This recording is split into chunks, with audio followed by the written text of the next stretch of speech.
የዓለም ዋንጫ የምድብ ጨዋታ ተደርገው ተጠናቋል። አሁን ከነኚህ የምድብ ጨዋታዎች በኋላ ቀጣይ የሚገናኙ ቡድኖች በደንብ በግልጽ ታውቋል። በጣም የሚያስገርመው ከ10 የአፍሪካ ሀገራት ተሳታፊዎች ውስጥ 9 ወደ ቀጣይ ዙር ማለፋቸው ነው።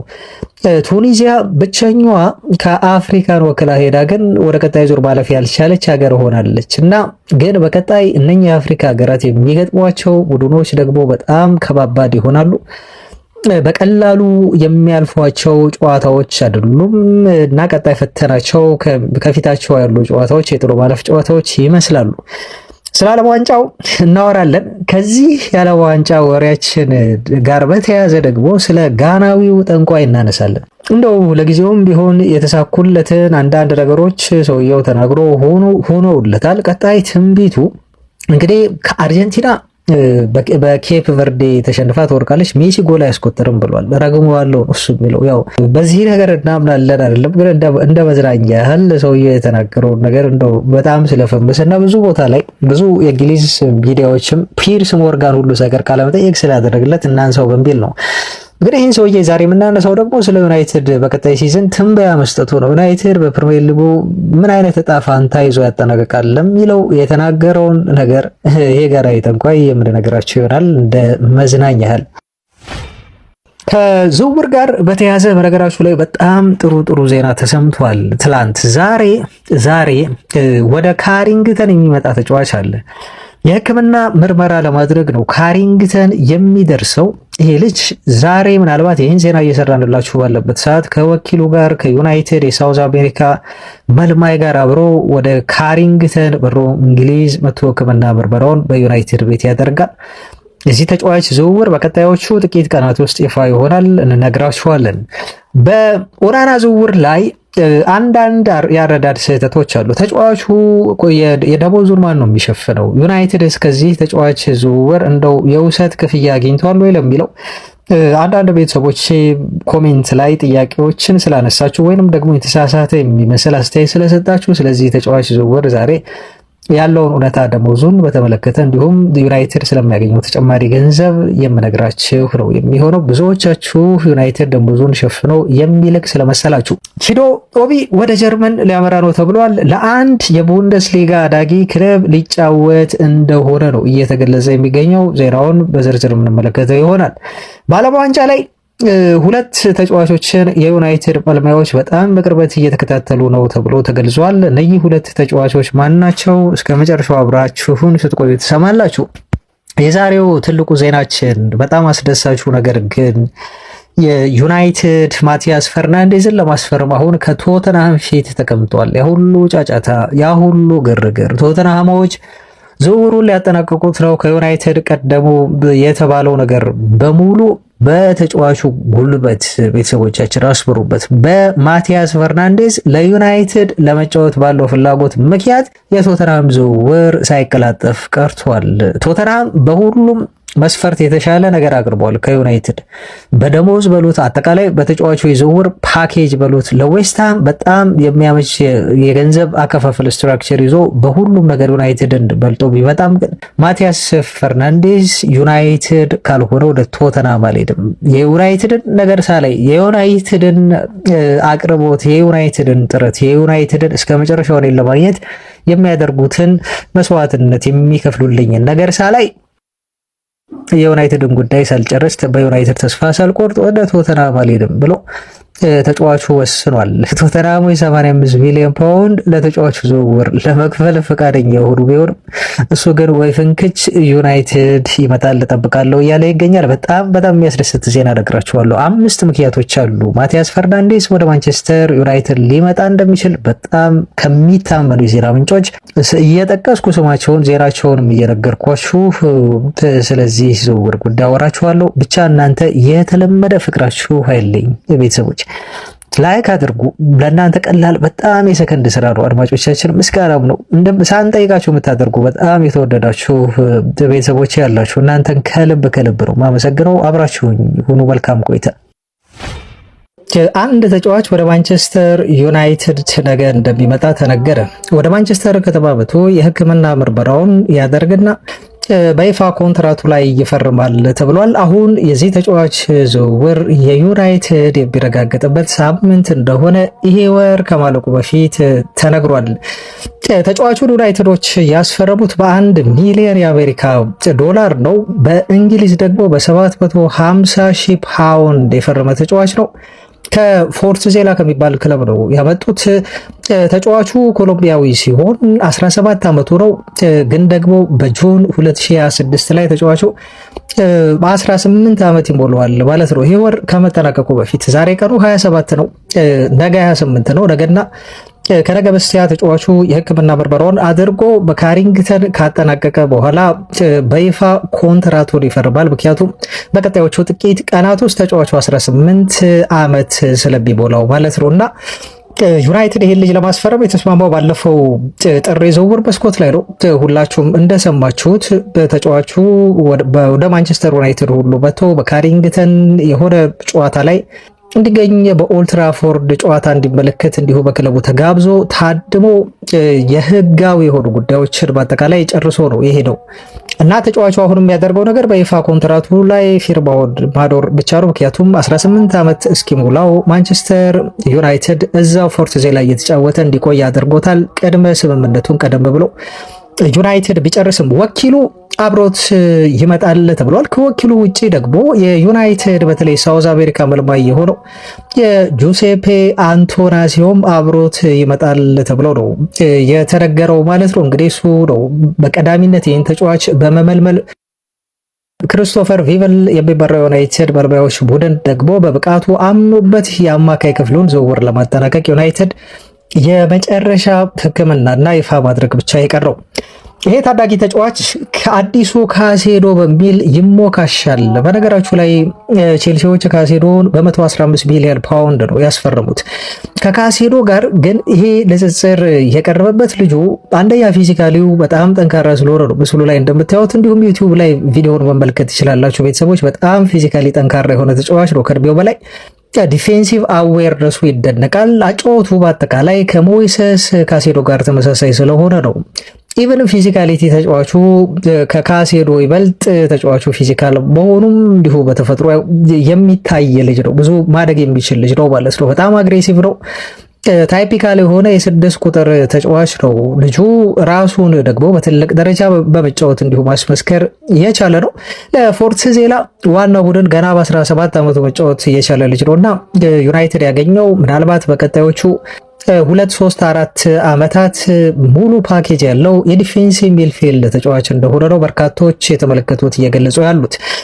ዩቲዩብ ላይ ቪዲዮ አለላችሁ ቤተሰቦቻችን። ስለዚህ ዩቲዩብ ላይ መመልከት ይኖርባችኋል። የተጫዋቹ ሙሉ እንቅስቃሴ የያዘ በጣም የተቆራረጡ አጫጭር ጥሩ ቪዲዮዎች እዛ ላይ ስለተቀመጡ፣ ነገር ግን ስለ ተጫዋቹ አንድ ስታት እንደው እዚህ ጋር ልጥቀስላችሁ። በጣም ጠቃሚ የሆነ ስታት ነው። ስታቱ ምናልባት ቆየት ሊል ይችላል። ከወራት በፊት ነው ይህን ጨዋታ ያደረገው ልጁ ለአንደር 70 ሲጫወት ለኮሎምቢያ ብሔራዊ ቡድን ማለት ነው ጀርመንን ሲገጥሙ ያስመዘገበው በጣም አስገራሚ የሆነ ስታት ነው። ልጁን በደንብ አድርጎ ይገልጻል። ምክንያቱም ጀርመን ጠንካራ ቡድን ስለሆነች ጥሩ የአማካይ ክፍል ስላላት 7 ኳስ ሪከቨር አደረገ። እንዲሁም ተጫዋቹ 3 ታክሎችን ማሸነፍ ቻለ፣ ከአራቱ ታክሎች ማለት ነው። ግራውንድ ዶልስ ማሸነፍ የቻለው ልጁ ከ7-4 ነው። 100% ኤሪያል ዶልስ ልጁ ማሸነፍ ችሏል ማለት ነው። እንዲሁም 100% ሰክሰስፉል የሆኑ ክሮሶችን ማድረግ ችሏል። ተጫዋቹ ክሮስ አድርጓል። ፓስ አኪሬሲው ደግሞ 76% ነው።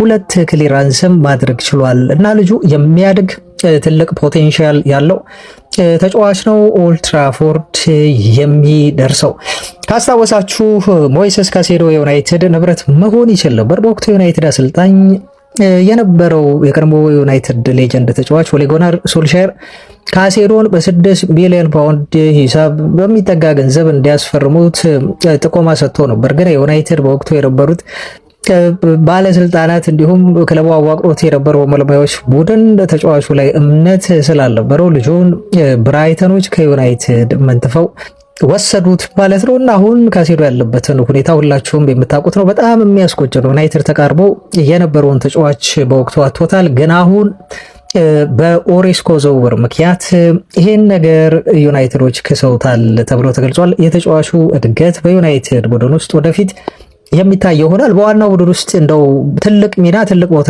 ይኖረዋል ተብሎ የመጣ ተጫዋች አይደለም። ይሄን መገንዘብ ያስፈልጋል አድማጮቻችን።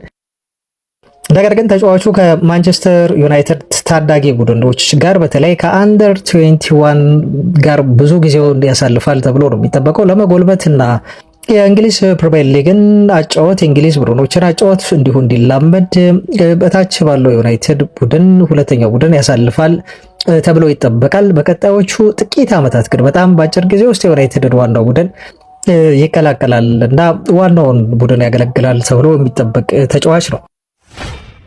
በአንድሬ ኦናና ዝውውር ላይ ትላንት መረጃውን አድረሰናችሁ ነበር። ትራብስፖር ይህንን ተጫዋች ሳይጠበቅ እንግዲህ በድንገት ነው ዝውውሩን መልሰው በውሰት ማስፈረማቸውን ይፋ ያደረጉልን። ነገር ግን ኮሜንት ላይ አንዳንድ የቻናል ቤተሰቦች እንዲሁ በዝውውሩ ዙሪያ ግልጽ ያልሆነ ነገር አለ መሰለኝ ቤተሰቦቻችን፣ እኛም በደንብ ያልገለጽ ነው። ምክንያቱም የዝውውሩ በጣም ጥልቅ የሆኑ መረጃዎች አልወጡም ነበር። ስለዚህ መዛወሩን ብቻ ነው በውሰት እየነገርናችሁ እና ህርዊጎ ስለመባሉ። ግን አሁን ይኸውላችሁ አንድ አድማጭ ኮሜንት ላይ እንደዚሁ አስተያየት ሲሰጥ ተመለከትኩኝና ዩናይትድ የዚህን ተጫዋች ደሞዝ እንደሚሸፍን አድርጎ ነበር አንድ ቤተሰብ ያወራው፣ ግን ስህተት ነው ቤተሰቦች። የኦናና ደሞዝ ሙሉ ለሙሉ የሚሸፈነው በነገራችሁ ላይ በክለቡ ትራብስፖር ነው። ዩናይትድ ልክ እንደ ሌሎች ከዚህ በፊት በውሰት ሲሰጣቸው የነበሩ ተጫዋቾች አይነት የደሞዝ ሽፋን አያደርግም። በዚህ ተጫዋች ዙሪያ በሳምንት 120,000 ፓውንድ ደሞዝ ይከፈለዋል በዩናይትድ ቤት ተጫዋቹ። ይህንን ደሞዝ የቱርኩ ክለብ ትራብስፖር ሙሉ ለሙሉ ነው የሚከፍለው። ከደሞዙ ክፍያ አልፎ እንደውም የውሰት ክፍያ ሁሉ ለዩናይትድ ይፈጽማል ማለት ነው። ትራብስፖር 1.5 ሚሊዮን ዩሮ እስከ 2 ሚሊዮን ዩሮ የሚጠጋ ገንዘብ ተብሏል ከ1.5 ጀምሮ ከደሞዙ ውጪ እንዲሁ ለዩናይትድ የውሰት ክፍያ በሚል ክፍያ እንደሚፈጽሙ ነው የተነገረው። ስለዚህ በዚህ መልኩ መስተካከል ይኖርበታል። አሁን በማንቸስተር ዩናይትድ ቤት ቋሚ ግብ ጠባቂ የሆነውና ቦታው አይነኬ የሆነው ሴላሜንስ ነው። ይሄ የተረጋገጠ ነው። በጣም እንደውም የክረምቱ የዝውውር መስኮት ትልቁ እና ምርጡ ፈራሚ ተብሎ ሁሉ በፕሪሚየር ሊግ መመረጥ የቻለ ግብ ጠባቂ ነው እንደምታውቁ። ስለዚህ የተጫዋች ሁለተኛ ግብ ጠባቂ ያስፈልገዋል። በተለይ ባይንደር እየተባለ እንዳለው ወደ ቱርክ ክለቦች የሚያመራ ከሆነ ዩናይትድ ሁለተኛ ግብ ጠባቂ ያስፈርማል ተብሎ ለምሳሌ እንደ ስኮቲሽ ግብ ጠባቂ የሆነው ስኮትላንዳዊው አንገስ ገን የተባለም ግብ ጠባቂ ስቦ ከዩናይትድ ጋር እየተነሳ ይገኛል። የሴላሜንስ ተጠባባቂ ለመሆን ማለት ነው። ይሄ ተጫዋች ኮንትራቱን ጨርሶ በነፃ ዝውውር ነው ዩናይትድን ሊቀላቀል ይችላል ተብሎ እየተገለጸ ያለው። በእርግጥ ዘገባው እጅግ በምናምናቸው የዜና ምንጮች የተረጋገጠ አይደለም። ወደፊት እየተከታተለን ይሄ ጉዳይ እውነት ከሆነ እነግራችኋለን። ግን እስከ 2028 ድረስ ፍሪ ኤጀንት ሆኖ ዩናይትድን ለመቀላቀል አጉስ ገን የተባለው ግብ ጠባቂ ተስማምቷል የሚል ሪፖርት ወጥቷል። እውነተኛውን መረጃ ስናገኝ የምናደርሳቸው ይሆናል። ለማንኛውም ዩናይትድ ሌሎችም ግብ ጠባቂዎችን እንደ ቁጥር 2 ግብ ጠባቂ አድርጎ እንደያዘ ነው የተገለጸው። ለምሳሌ ካርል ዳርሎ የተባለ ግብ ጠባቂና ሳም ጆንስተንስ በዩናይትድ ራዳር ውስጥ የገቡ የሴላሜንስ ሁለተኛ ተጠባባቂ ግብ ጠባቂ ተደርገው ሊመጡ የሚችሉ ናቸው ተብሎ ተጠቅሷል። የኦናና ለዩናይትድ መልቀቅ የደሞዝ ቢሉ ላይ ዩናይትድ ፍሪ ማድረጉ ብቻ አይደለም፣ እስከ 10 ሚሊዮን ዩሮ ዓመታዊ ደሞዙን ዩናይትድ ያጸዳል። በነገራችሁ ላይ ወደዛ በመሄዱ ብቻ ፕላስ ደግሞ የዝውውር ክፍያ ተብሎ የውሰት የተከፈላቸው ክፍያ አለ። ስለዚህ ዩናይትድ በአንድሬ ኦናና ዝውውር ላይ ውሰት ቢሆንም ግን ትልቅ ትርፍ ክለቡ እንደሚያተርፍ ነው በተለይ ከገንዘብ አንጻር ይህ የተገለጸ የሚገኘው። ወደ ቺዶ ኦቢ ዜና እንለፍ። ትላንት አንድ መረጃ ደረስኳችሁ። ይሄ ተጫዋች ከማንቸስተር ዩናይትድ በውሰት ሊለቅ እንደሚችል ተጫዋቹን በተለይ የሻምፒዮንሺፕ ክለቦች ሊያስፈርሙት ፍላጎት እንዳላቸው እና ዩናይትድ በፕሪሚየር ሊጉ ልምድ እንዲያገኝ በሚል ተጫዋቹን ለሻምፒዮንሺፕ ክለቦች በውሰት ሊሰጠው እንደሆነ ካልሆነ ግን ወደ ኤርዲቪዜ ሊሄድ እንደሚችል ስነግራችሁ ነበር። አሁን ግን እጅግ የሚታመኑ የዜና ምንጮች እንደነ ስፖርትስ ፔቶ እንዳሉት ከሆነ ቺዶ ኦቢ ወደ ጀርመን ኮልን ክለብ ሊያመራ ነው የሚል መረጃ ይዞ ወጥቷል ማለት ነው። ስለዚህ ተጫዋች ወደ ቡንደስሊጋ ያመራል። ኮልን የተባለው ክለብ ደግሞ ከጀርመን ቡንደስሊጋ 2 ወደ ዋናው ማደጋቸው እንዲሁ የሚታወስ ነው። ደርቢ ናቸው በነገራችሁ ላይ ከቦሩሲያ ዶርትመንድ ጋር።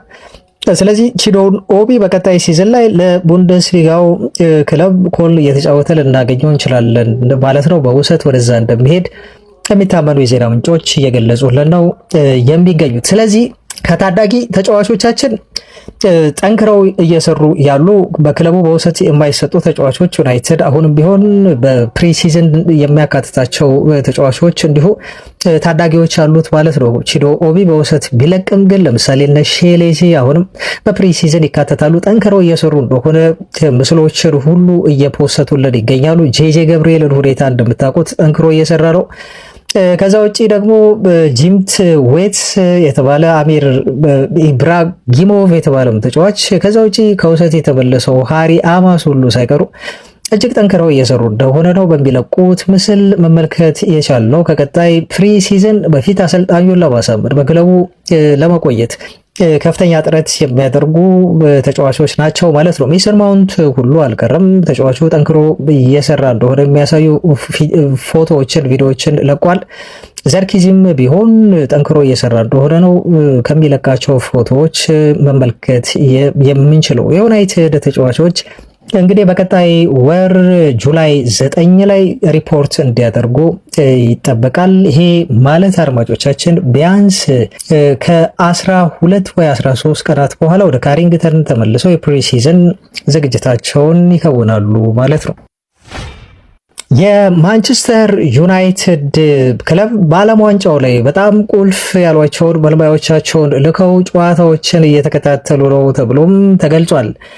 ይሄ የተባለው በተለይ ከአንድ ተጫዋች ጋር ዩናይትድ ስሙ ከተነሳ እና ይሄ ዜና እንዲሁ ከወጣ በኋላ ነው። ዩናይትድ ብዙ መልማዮችን ዓለም ዋንጫው ላይ ልኮ ተሰጥኦ ያላቸውን የሚፈልጋቸውን ተጫዋቾች እየተመለከተ እየገመገመ መረጃዎችን እየሰበሰበ ለዋናው የማንቸስተር ዩናይትድ ዳታ ዲፓርትመንት እየላከ እንደሆነ የተገለጸው ያው ሪፖርት ይኖራል ከግምገማ በኋላ።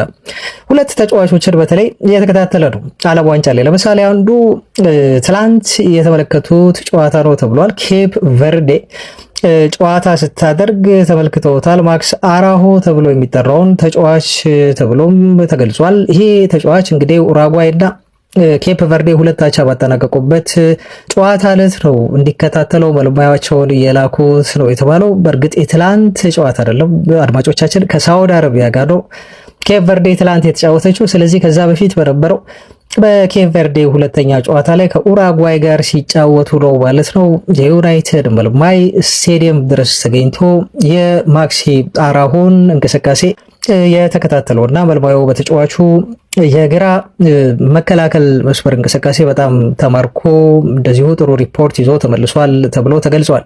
68 ሚሊዮን ፓውንድ ነው እዚህ ተጫዋች ላይ የተለጠፈው የውል ማፍረሻ ሂሳብ። የስፖርቲንግ ሊዝበን ተጫዋች ነው። በነገራችሁ ላይ ስፖርቲንግ ሊዝበኖች ከውል ማፍረሻ ሂሳቡ ባነሰ ተጫዋቹን ለመሸጥ ዝግጁ ናቸው ተብሎ እስከ 51 ሚሊዮን ፓውንድ ሂሳብ ከቀረበላቸው ሊሸጡት ይችላሉ ተብሎ ተገልጿል። ከዩናይትድ ውጪ ቼልሲ ተጫዋቹን ይፈልጋል። እንዲሁም እዛው ለንደን መቀመጫውን ያደረገው ቶተንሃምም የልጁ ፈላጊ እንደሆነ ነው ሪፖርቶች እየጠቆሙ ያሉት። ዩናይትድም በተደጋጋሚ ጊዜ አሁን ብቻ አይደለም ከዚህ በፊትም በፖርቱጋል የራውን አድርሰናቸዋል። በተደጋጋሚ ጊዜ እየተመለከተው ያለ ተከላካይ መሆኑን አሁንም ዓለም ዋንጫው ላይ እንዲሁ ቀጥሏል። ዩናይትዶች መከታተላቸውን 26 ዓመቱ ነው። ስካውቶች በሙሉ የዚህን ተጫዋች ሪፖርት ሲያቀርቡ በጣም ጥሩ የሆነ ኢምፕሬስድ የሆኑበትን ሪፖርት ነው ለዩናይትድ እየላኩ የሚገኙት ተብለዋል። ስፖርቲንግ ሊዝበን ተጫዋቹን ለመሸጥ ዝግጁ ነው። ቼልሲ፣ ማንቸስተር ዩናይትድ እና ቶተንሃም ይፎካከራሉ ብሏል የፖርቹጋሉ ሪኮርድ ስፖርት ጋዜጣ። ሌላኛው በዩናይትድ መልማዮች አይን የወደቀ እንዲሁ ተጫዋች አለ። ይሄ ተጫዋች ጊልቤርቶ ሞራ ተብሎ ይጠራል። ይሄ ልጅ በዓለም ዋንጫው ላይ ከሜክሲኮ ብሔራዊ ቡድን ጋር ተሳትፎ ማድረግ የቻለ ተጫዋች ነው እና አሁን ተጫዋቹን እየተከታተሉ ያሉ ክለቦች በዝተዋል። በጣም ልጁ ጥሩ እንቅስቃሴ እያሳየ መሆኑን ተከትሎ ተብሎ ተገልጿል። ያው ብዙ የዩናይትድ መልማዮች በደንብ በፕሮግራም ነው እንግዲህ ባጀት ተይዞላቸው ምልመላቸውን እንዲከውኑ በርከት ብለው በአሜሪካ ካናዳ እና ሜክሲኮ የሚገኙት እና ከሚከታተሏቸው ተጫዋቾች መካከል አንዱ የሆነው ሞራ ዝውውርን በተመለከተ ሁሉ እየመሩት እንደሆነ ነው ፉክክሩን ቲምቶክ መረጃውን ያደረሰን። የአማካይ ስፍራ ተጫዋች ነው። ገና ተጫዋቹ 17 ዓመቱ ነው። ከዩናይትድ ውጪ ማንቸስተር ሲቲ፣ ቼልሲ እና አርሰናል እንደዚሁም ሊቨርፑል ልጁን አጥብቀው ይፈልጉታል። በዝውውሩ ፉክክር ውስጥ አሉበት ተብሎ ተጠቅሷል። ተጫዋቹ ግን 18 ዓመት እስኪሞላው ድረስ ወደ አውሮፓ ትልልቅ ክለቦች መዛወር አይችልም። የፊታችን ኦክቶበር 2027 ላይ ነው ተጫዋቹ 18 ዓመት የሚሞላው። ስለዚህ ቢያንስ ዩናይትድ ልጁን ማስፈረም ከፈለገ ቅድመ ስምምነት አድርጎ ልክ እንደ ኦሮስኮ ስምምነት ሁሉ ተጫዋቹን ለማስፈረም መጠበቅ ይኖርበታል ማለት ነው። ከወዲሁ ግን ተፎካካሪዎቹ ብዙ ስለሆኑ ከእጁ ሊያስገባው ሊስማማ ይችላል። ጊልቤርቶ ሞራ በቅርቡ ነበር አዲስ ኮንትራት የፈረመው። ተጫዋቹ ለቲጁዋና ተብሎ ለሚጠራ ክለብ ነው የሚጫወተው። የ10 ቁጥር ማሊያ ሰጥተውት ተጫዋቹን ረጅም ዓመት ኮንትራት እንዲሁ ማስፈረማቸው ይታወቃል። ግን ያው ውሉን ሊያስፈርሙት በጥሩ ገንዘብ ለመሸጥ እንጂ በክለቡ ለረጅም ጊዜ እንደሚያቆዩትም ያውቃሉ። በዛ ምክንያት ተጫዋቹ አዲስ ኮንትራት በቅርቡ የፈረመ ቢሆንም ግን ክለቡን መልቀቁ አይቀርም። ትልልቅ ክለቦች ስለሚፈልጉት እየተባለ ነው የሚገኘው። በነገራችሁ ላይ በ17 ዓመቱ በዚህ ዓለም ዋንጫ ላይ በትንሽ እድሜው ተሳትፎ ያደረገ የመጀመሪያው ተጫዋች ነው ጊልቤርቶ ሞራ። በዚህ ዓለም ዋንጫ ላይ ለሜክሲኮ ብሔራዊ ቡድን ሲሳተፍ በእድሜ ትንሹ ተብሎ ተገልጿል እና ራሱን እንደውም ተጫዋቹ ከነ ፔሌ በትንሽ እድሜ በመሳተፍ እና ከነ ላሚን ያማል ጋር ራሱን ማስቀመጥ የቻለም በእድሜ ትንሹ ሆኖ እየተሳተፈ ያለ ተጫዋች ሆኗል። ወደ ዋናው የዝውውር ዜና የመመለስ ይሆናል። ከዛ በፊት ግን ይሄ ያስገረመ ስላለ አንድ ጋናዊ ጠንቋይ ላወራ። ከዩናይትድ ጋር የተያዘ ነገር ስለተነገረ ነው። ይህንን ጋናዊ ጠንቋይ እንደው ዜና እንደ ዜና አድርጌ እንደው እንደ መዝናኛም እንዲሆን በሚል ነው የማቀርበው እንጂ በእርግጥ ቁም ነገር እንድትሰጡት ብዬ አይደለም። ኩዋንኮ ቦንሳም ይባላል። ይህን ጋናዊ ምናልባት በዚህ ዓለም ዋንጫ ላይ በጣም ከተጠቀሙ ጥቂት ሰዎች መካከል አንዱ ይመስለኛል። ከእግር ኳሱ ውጪ ሆኖ ግን በዚህ ዓለም ዋንጫ በደንብ ፌመስ የሆነና በትላልቅ የዩናይትድ ኪንግደም የአሜሪካ ኢቨን በክርስቲያኖ ሮናልዶን ኢንተርቪው ያደረገው ሰው ማን ነበር? ፒርስ ሞርጋን እንታቁታላችሁ አይደል? ይሄ ቦምብ ሼል የሆነውን ስለ ዩናይትድ ክርስቲያኖ ሮናልዶ ኢንተርቪው የሰጠበትን ፕሮግራም ቃለመጠየቅ የሚሰራው ሰው ፒርስ ሞርጋን ሁሉ ሳይቀር ጋብዞት ቃለመጠየቅ ሲያቀርብለት ሲያናግረው ነበር። እና ኩዋንኮ ቦንሳም የተባለው ጋዜጠኛ በጣም የሚያስገርም ካደረጋቸው ነገሮች መካከል አንዱ ሃሪኬን ያደረገም ያለው ጎል ያስቆጥርም አለ። ጎል ሳያስቆጥር ወጣ ሃሪኬን እና ለጎል የቀረበች ኳስም እንዲሁ መሳቱ ይታወቃል። በዛ ቀን ከጋና ጋር ሲጫወቱ በኋላ በቃ ሃሪኬንን አሁን ከበርገማኔ ፈትቼዋለሁ፣ ስለዚህ ልጁ በቀጣይ ጨዋታ ላይ ጎል ያስቆጥራል እርግጥ ነው ብሎ አለ። ትላንትም እንዳለው እሱ ሃሪኬን ደግሞ አስቆጠረ ማለት ነው። ያው አናውቅም ብቻ ስፒሪቹዋል የሆነ ትርጉሙ ምን እንደሆነ በዚህ ጉዳይ ላይ እውቀቱ ባይኖረንም ከዛ በኋላ ደግሞ ከዓለሙ ዋንጫ በኋላ የተለያዩ ግምቶችን መስጠት እንዲሁ ጀመረ። እዚሁ ዓለም ዋንጫ ላይ ፖርቹጋል ሻምፒዮን ትሆናለች፣ ክርስቲያኖ ሮናልዶ ምንም ሊያሳስበው አይገባም በሚል እንዲሁ ግምቱን መስጠቱ ይታወቃል። አሁን ደግሞ ወደ ክለብ እንደዚሁ ግምቶች ገባና ማንቸስተር ዩናይትድ በቀጣይ ሲዝን ላይ የፕሪሚየር ሊጉ ሻምፒዮን ይሆናል በሚል ግምቱን ሰጠ ማለት ነው። እና እቺን ሐሳቡን እንደው ዝም የለጥቀሳት ስለመዝናኛ ያህል በሚል ነው እንደው ያቀርብኩላችሁ። በቀጣይ የእንግሊዝ ፕሪሚየር ሊግ ማይክል ካሪክ እና ማንቸስተር ዩናይትድ ሻምፒዮን ይሆናሉ በስፒሪቹዋል ሪያል። ይሄን ነገር በደንብ በግልጽ አይቼዋለሁ። በጣም በግልጽ የሚታየኝ ነገር ነው። ዩናይትድ በቀጣይ ሲዝን የእንግሊዝ ፕሪሚየር ሊግ ሻምፒዮን ይሆናል። ይሄን የተመለከትኩት ነገር ነው። ሰዎች በሙሉ የዩናይትድ ደጋፊዎች በሙሉ በመላው ዓለም ያላችሁ ሪላክስ ልታደርጉ ይገባል። በመጨረሻ የንግስናችሁ ጊዜ ተቃርቧል። ቀጣይ ሲዝን ዩናይትድ የፕሪሚየር ሊጉ ሻምፒዮን ይሆናል በሚል ይሄ ጋናዊ ዶክተር ወይም ደግሞ ዊች በዚህ መልኩ አስተያየት ሰጠ ማለት ነው። እና በጣም አስገረመኝ። እንደው እንዳፍህ ያድርግልን ለማለት ነው። በእርግጥ ሁሉም ነገር የሚሆነው በፈጣሪ ፍቃድ ነው።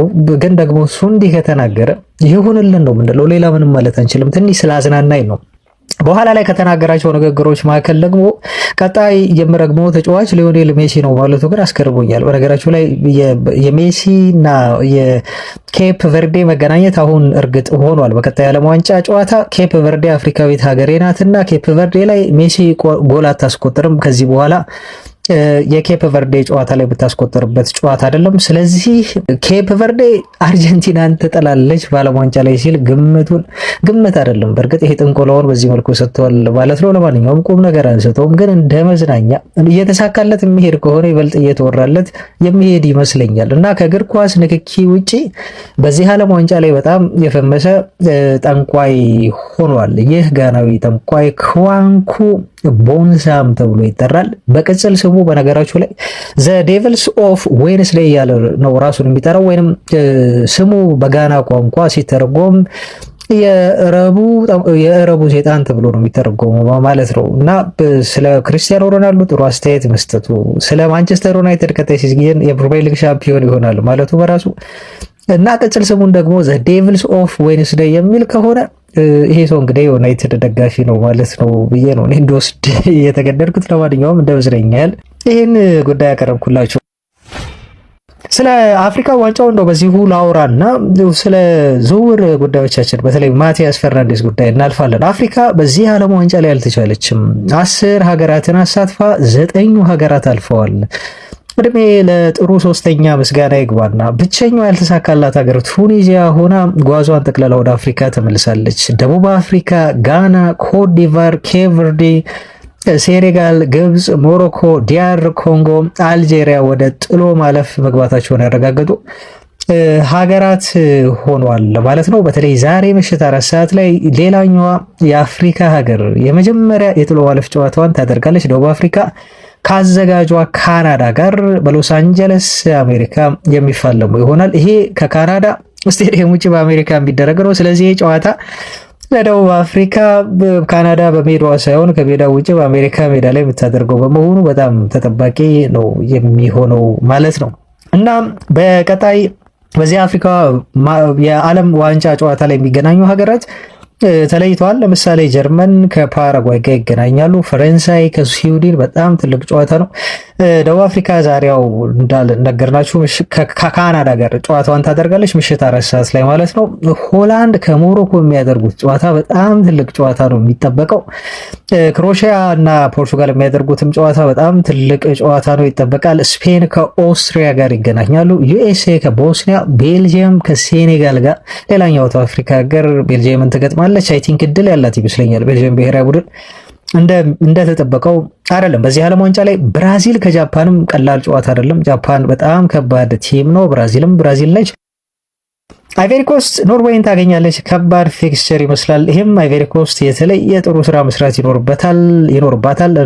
ሄርሊንግ ብሮት ሃላንድ ቡድን አሸንፈው ወደ ቀጣይ ዙር ለማለፍ ሜክሲኮ ከኢኳዶር ተገናኝተዋል። እንግሊዝ ሌላኛውን የአፍሪካ ሀገር ኮንጎን የምትገጥም ይሆናል። ኮንጎዎች እንግዲህ እድል እንዳላቸው በደንብ አድርገው ሊያስቡ ይችላሉ በዚህ ጨዋታ ላይ፣ ምክንያቱም እንግሊዝ በጣም የሚከላከል ቡድን እንደሚያስቸግራት ተመልክተናል ከጋራ ጋር ባደረጉት ጨዋታ። ስለዚህ ኮንጎዎች ጥሩ የጨዋታ ስልት ከነደፉ ይህን ጨዋታ እንግዲህ ወደ ቀጣይ ዙር ቢያንስ ባቻ ወጥተው ሊያልፉ ይችላሉ።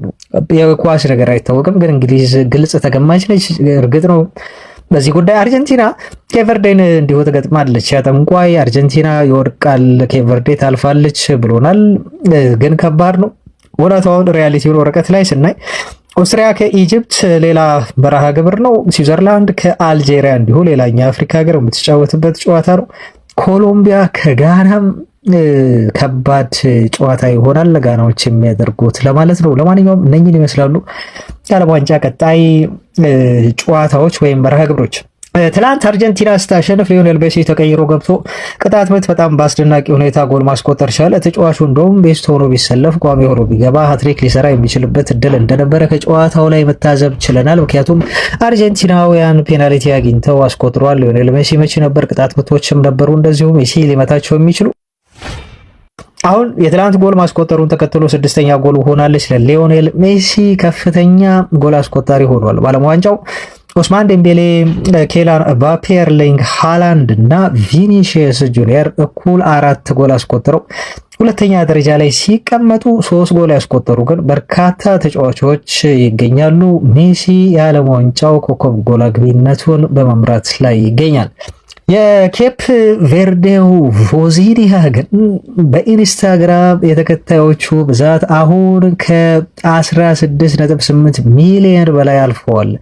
በጣም ነው የሚያስገርመው። ቤተሰቦቻችን ምናልባት በዚህ ዓለም ዋንጫ ላይ በጣም ከፈመሱ እንደው ራሳቸውንም የወደፊት ህይወታቸውንም ሊያስቀይር የሚችል ጥሩ እውቅና ያገኙ ሰዎች ጥቀሱ ከተባለ ከጋናዊው ጠንቋይ ባልተናነሰ እና ምናልባት በደንብ በበለጠ የኬፕ ቨርዴው ግብ ጠባቂ የተጠቀመ ይመስለኛል። ይሄ ግብ ጠባቂ ከአብዛኞቹ ሱፐር ስታር የእግር ኳስ ተጫዋቾች ከአብዛኞቹ ብሩኖ ፈርናንዴዝን ጨምሮ እንደው ለምሳሌ ለመጥቀስ ያህል ነው በኢንስታግራም ገጽ ፎሎወሮቹ ከብዙ ኦልሞስት የእግር ኳስ ተጫዋቾች የበለጠ ተከታዮችን ማግኘት ችሏል። በጣም ሱፐርስታር ከሆኑት ማለት ነው። እንደውም አንድ ዘገባ እየተመለከትኩ ነበር ከኤንኤፍኤል ኤምኤልቢ እና ኤንኤችኤል ተጫዋቾች በላይ የኢንስታግራም ተከታይ ማፍራት ችሏል ነው የተባለው። ግን በጣም በሚያሳዝን ሁኔታ የ40 ዓመቱ ግብ ጠባቂ የኮንትራት የለውም። አሁን ከኮንትራት ነፃ ነው። ከፖርቹጋሉ ክለብ ቻቬስ ጋር ነበረ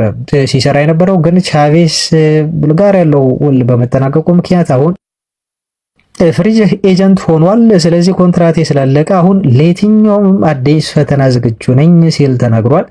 በዚህ ሰዓት ምንም ክለብ የለኝም፣ ለየትኛውም ጥያቄ በሬን ከፍቻለሁ፣ እስቲ የሚፈጠረውን ነገር አብረን ያለን በሚል ተጫዋቹ ወይም ግብ ጠባቂው አዲስ ክለብ እየፈለገ መሆኑ የተናገረው። እንደው አዲስ ክለብ ፈልጎ ባያገኝም ግን ቮዚኒያ ምናልባት በቀጣይ ህይወቱ ጥሩ ገቢ የሚያገኝበትን የኢንስታግራም ተከታዮች አግኝቷል። 16.8 ሚሊዮን አካባቢ የኢንስታግራም ተከታዮችን በማፍራት የዚህ ዓለም ዋንጫ ድል አድራጊ ይመስላል በግል ከተመለከት ነው።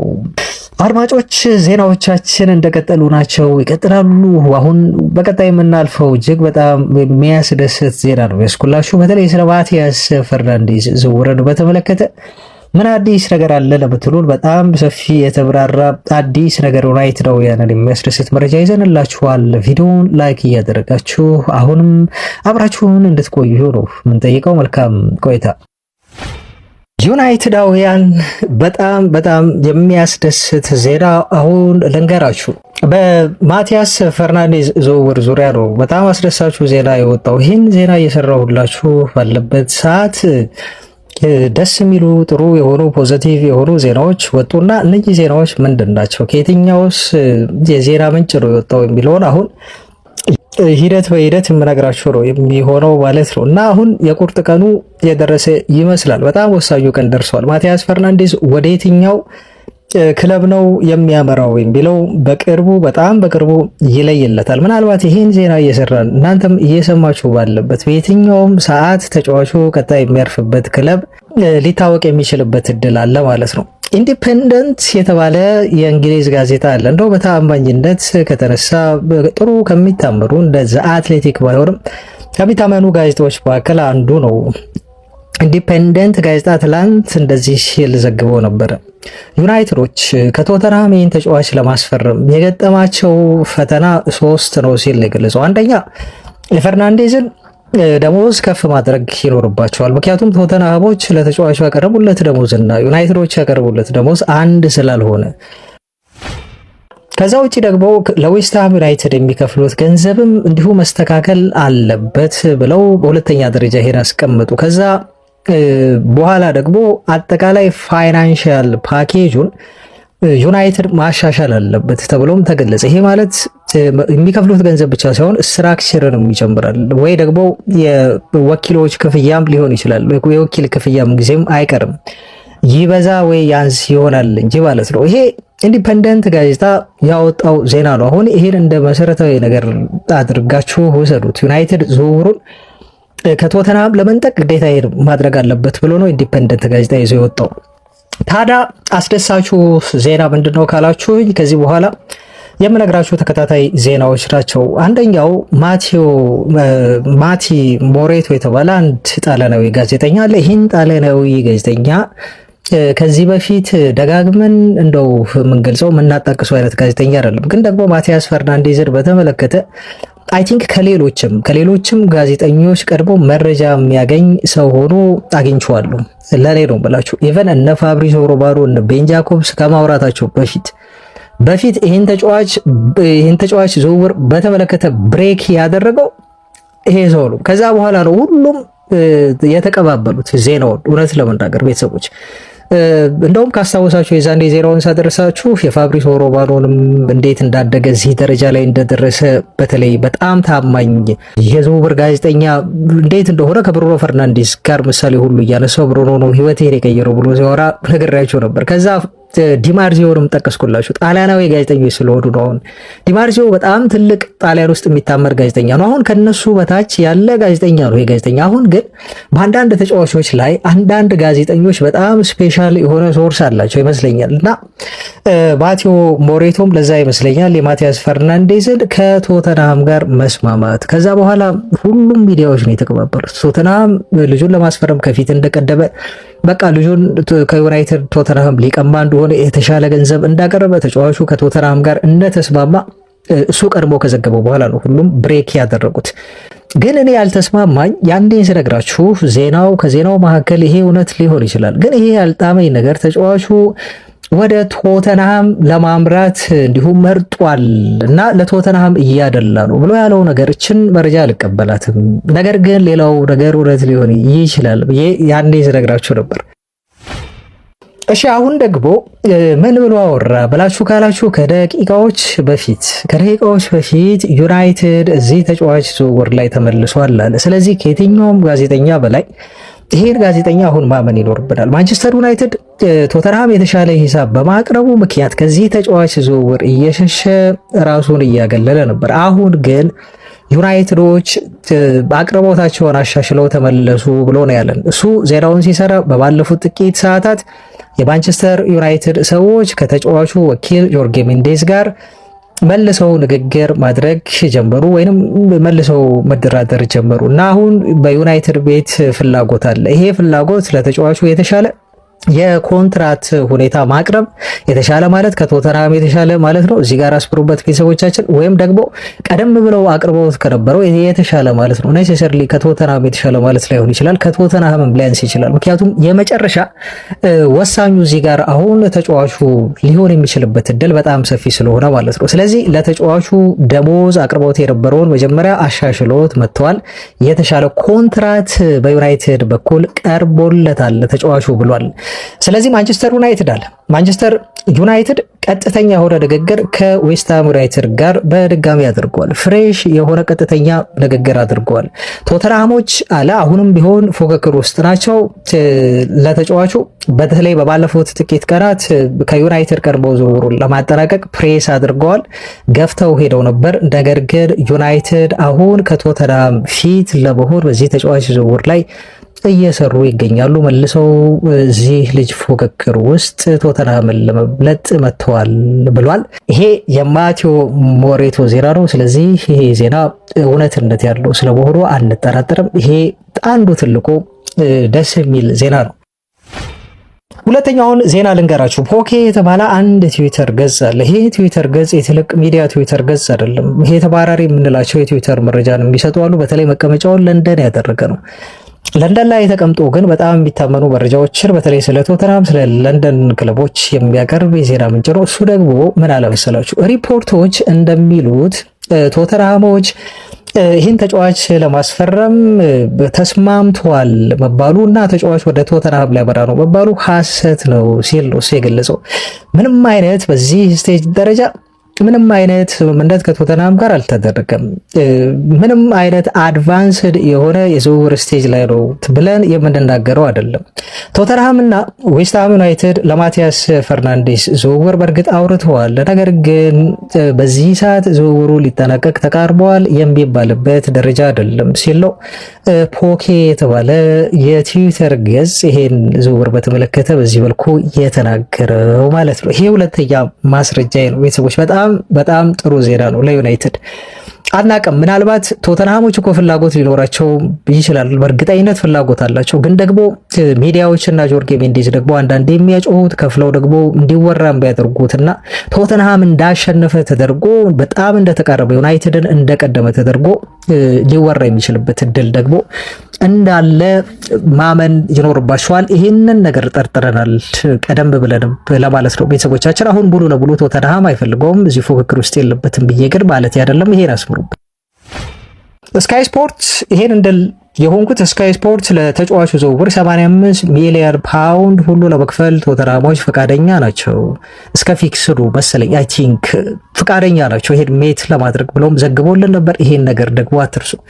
ስለዚህ ምንድነው እየታየኝ ያለው ቤተሰቦች፣ እየታየኝ ያለው ነገር ተጫዋቹ ቀዳሚ ፍላጎቱ ማንቸስተር ዩናይትድን መቀላቀል ነው።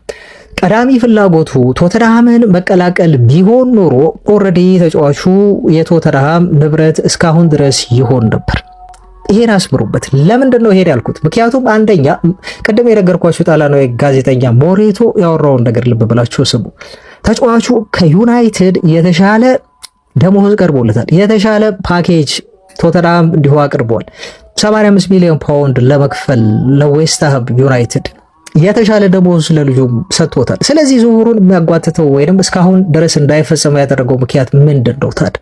ቶተንሃም በሁሉም ነገር በአጠቃላይ በፊት ለፊት በሚከፈል ገንዘብ ስትራክቸር በተለይ እዚህ ጋር በጣም ወሰዱ። ዩናይትድ ቆራርጦ በ4 ተርም ነው የሚከፍለው፣ በ5 ተርም ነው የሚለው አፕ ፍሮንት አሁን የሚከፈል ገንዘብ ምን ያህል ነው ለተጫዋቹ ዝውውር የሚለው ዝውውርን በጣም በጣም የሚወስን ነገር ነው። ቶተንሃም አሁን አቅም አለው ከዩናይትድ በላይ ብዙ ገንዘብ ፊት ለፊት ሊያስቀምጥ ሊከፍል ይችላል።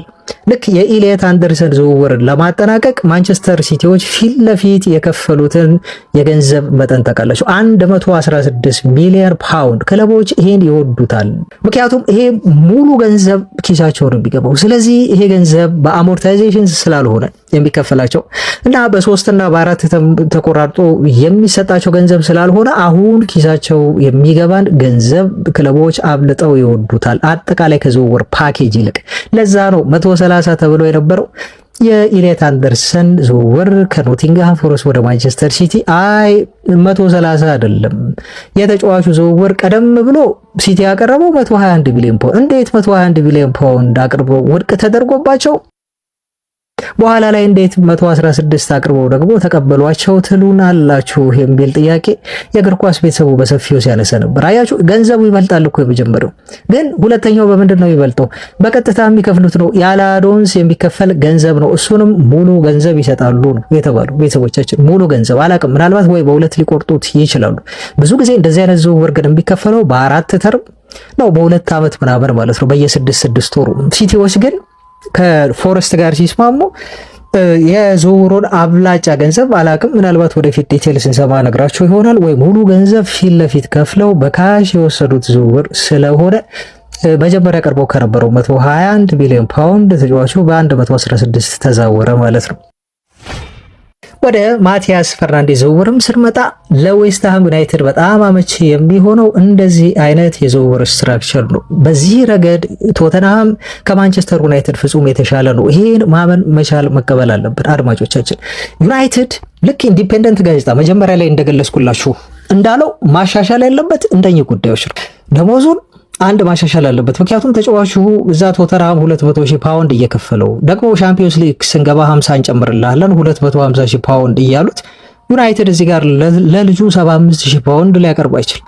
ዩናይትድ እዚህ ጋር ሻምፒዮንስ ሊግ የተሳተፈ ለልጁ ወይ 100,000 ፓውንድ ሳምንታዊ ደሞዝ እንዲሁ ምናልባት ማቅረብ ሊያንስበት ይችላል ማለት ነው። ምክንያቱም የቶተንሃም በእጥፍ ይበልጣል። ይሄ ደግሞ ለተጫዋቹ ውሳኔ ተጽዕኖ ያሳድራል። ስለዚህ እነኚህ ነገሮች ላይ ዩናይትድ አሁን አሻሽላለሁ ማለቱ ዝውውሩ አሁን ወደ ማንቸስተር ዩናይትድ ይበልጥ እንዲያደላ ሊያደርገው የሚችል ትልቅ የሆነ ዜና ነው። ምክንያቱም ተጫዋቹ ቀዳሚ ፍላጎቱ ማንቸስተር ዩናይትድ ነው። 4 ነጥብ አለቀ። ቤተሰቦቻችን ይሄ ነው ጥሩ ዜና። እኔ ሰሞኑን ይሄ ተጫዋች በቀጣዮቹ ቀናት ውስጥ የመጨረሻ ውሳኔውን ያሳውቃል ብዬ ስላችሁ እንደው በጣም አስገድዶት ጆርጌ ሜንዴስ ተጫዋቹን የተለየ ታክቲክ ተጠቅመው ወደ ቶተንሃም እንዲሄድ ካላደረገው በስተቀር ልጁ የመጨረሻ የዝውውሩ ማርሽ ቀያሪና ወሳኝ ልጅ ነው። ምክንያቱም ወኪሉም እኮ ገንዘብ የሚያገኘው ልጁ በሄደበት ክለብ ጥሩ ሲጫወት ነው። ቀጣይ እኮ ማድሪድ ሊፈልገው ይችላል። ቀጣይ እኮ ማንቸስተር ሲቲ ሊፈልገው ይችላል። ይሄ ተጫዋች ገና 21 ዓመቱ ነው። ስለዚህ ጆርግ ሜንዴዝ በራሱ እንደው አሁን የማገኘውን ገንዘብ ይዤ ልውጣ ብሎ ካላለ በስተቀር ለተጫዋቹ ኬሪየር የሚሰራ ወኪል መሆን አለበት። በእርግጥ አላቅም፣ የተለየ ታክቲክ ሊጠቀም ይችላል። ተጫዋቾችን ሊያስገድድ ይችላል። ወደ አንድ ክለብ እንዲሄዱ ሊያስገድድ ማለት እንኳን ኦፍኮርስ የለብኝም አድማጮች። ምናልባት እንደው የተሻለ ታክቲኮችን ተጠቅሞ ተጫዋቾችን የማሳመር ወይ በተለያየ ጥቅማ ጥቅም ደልሎ እንዲሁ ክለብ ሊያስቀይራቸው ይችላል። ይሄ ምንም ጥያቄ የለውም። በጣም በዚህ ጉዳይ ላይ የሚታወቅ ወኪል፣ ትልቅ ወኪል ስለሆነ ነገር ግን ደግሞ ልጁ ፍላጎት መረሳት የለበትም ብዬ እዚህ ጋር ልጁ ምን ያህል ወሳኝ እንደሆነ ለቀጣይ የእግር ኳስ ሕይወቱ ኬሪየሩ ራሱ የሚወስን ቁልፍ እንደሆነ ስነግራችሁ ነበር። አሁን ያ ነገር እየተገለጸልኝ መጥቷል። ልጁ ኦልሬዲ ቶተንሃምን ቢፈልግ ቶተንሃሞች በሁሉም ነገር ከዩናይትድ የተሻለ ነገር ሰጥተዋል። ስለዚህ ወደ ቶተንሃም ልጁ መሄድ ነበረበት። አልሆነም። ግን ስቲል እስካሁን ድረስ አልሆነም። አያችሁ፣ ይሄ ዝውውር ወደ ቶተንሃም አለመሆኑ እና እስካሁን ድረስ አለመፈጸሙ ደግሞ ዩናይትድ በዚህ ተጫዋች ዝውውር ዙሪያ ምን ያህል ተስፋ እንዳለው ነው የሚነግረን። ሪላክስድ ሆኗል ተብሎ ዜና ወጥቶ ነበር። ከዚህ በፊት ነገራችኋለሁ። ዩናይትዶች በጣም ኮንፊደንት ናቸው። የሜን ጋዜጣ ጸሐፊ ማርሻልን መረጃ መሰረት አድርጌ ይህን ጉዳይ ስነግራችሁ ነበር። ዩናይትድ አሁንም ቢሆን ልጁን ለማስፈረም በጣም ሪላክስድ ናቸው። ምክንያቱም ልጁ ዩናይትድን እንደመረጠና ዩናይትድ እንደሚመጣ ዩናይትድ ቀዳሚ ምርጫው እንደሆነ ያውቃሉ።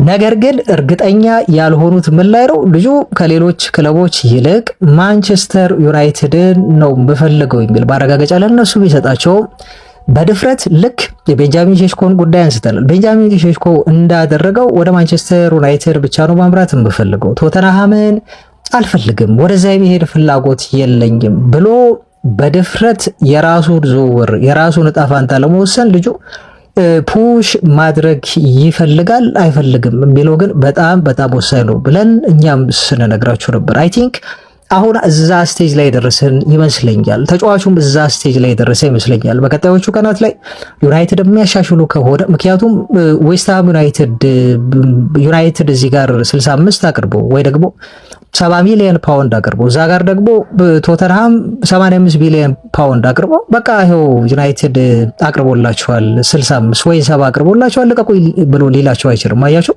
ምክንያቱም ልጁ ማድረግ የሚችለው ፍላጎቱ ወደ ዩናይትድ መዛወር እስከሆነ ድረስ እባካችሁ አሻሽሉ፣ ልዩነቶቻችሁን አጥብቡ።